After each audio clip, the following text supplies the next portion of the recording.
but de l'accorderie, c'est de créer du lien social et de lutter contre toutes les formes de précarité. C'est une banque de temps. Notre monnaie, c'est l'heure.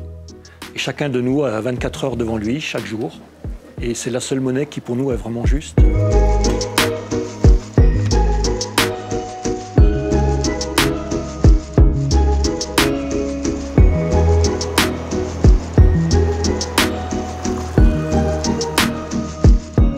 On a commencé en 2012, on était une petite poignée, 15 personnes. 10 ans après, nous sommes plus de 1000 accordeurs. Nous avons commencé dans un local de 30 mètres carrés, où on était vraiment à l'étroit. Et on a recherché pendant longtemps un local plus grand, qui nous permettait de mieux faire nos activités, d'accueillir des groupes. Et on a entendu parler à ce moment-là de Village Vivant, qui avait fait une opération sur les petites communes pour revitaliser les centres-bourgs. Et on est allé les trouver en leur posant notre problème, et ils ont dit, banco, on part avec vous.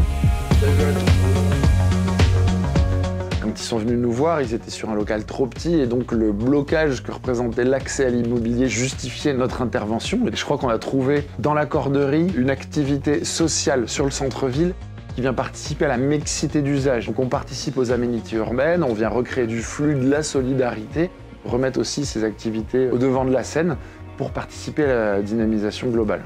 L'objectif général de Village Vivant, c'est par l'accès à l'immobilier, par la réouverture de lieux, de participer au dynamisme des territoires, d'avoir des villages vivants, accueillants pour les porteurs de projets, pour les habitants. La cohésion sociale, c'est un axe de développement important pour la Banque des Territoires. L'accorderie de Die est en milieu rural. Donc ça veut dire que c'est une activité ou dans un quartier qui est en déprise ou effectivement dans un centre-ville qui effectivement a besoin de faire venir des flux pour alimenter les commerces et la vie dans la ville et dans les villages. Donc c'est une sorte de mayonnaise entre d'un côté des investisseurs, des institutionnels d'intérêt général, des banques locales, des bénévoles, des habitants et tout ça fait qu'aujourd'hui on peut arriver à monter un projet tel qu'une accorderie.